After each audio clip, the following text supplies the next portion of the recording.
先啊，继续来看这届市长的选战，新竹市甲桃园市是战甲乌天暗地。原来这是两位党主席的故乡保卫战。故乡伫桃园的国民党的党主席朱立伦袂当输，故乡伫新竹市的民众党的党主席郭文铁嘛袂当输。市长这阵若输去，拢会大大影响到因2024年要来选总统的士气。若民进党伫桃园嘛袂当输，桃园市长若选输，郑文灿要入阁接行政院长，恐惊嘛歹看面咯。也就是讲，郑文灿、朱立伦甲郭文铁拢有袂当输的压力。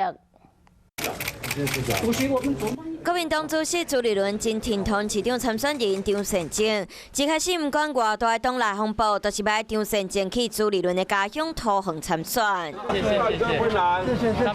除了拍拼甲选民有近距离，嘛甲炮火对准桃园市长郑文灿和对手郑文平。我现在就要请问郑文灿。 你认不认识其中的地主？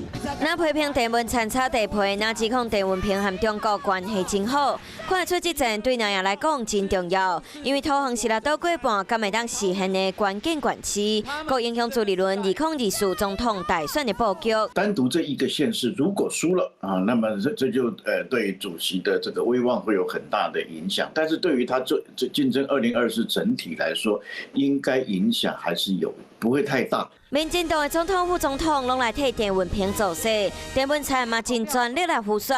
毕竟我甲讲，桃园若输去，郑文灿就无行政院长通啊做。那桃园的选战拍个真激烈，新竹嘛是这摆高合一的焦点。在新竹对高雄的攻击，甚至我都觉得这是动用国家机器，这太过分了。民众党主席郭文铁嘛替充满争议的高虹安出开几啊摆，这摆登来到高雄新竹陪高虹安扫街拜票，因为这嘛是郭文铁进军2024的重要关键。这个新竹市的输赢对柯文哲来讲很重要，但是不至于说，新竹市的输赢呢，跟柯文哲参不参选2024形成所谓的因果关系。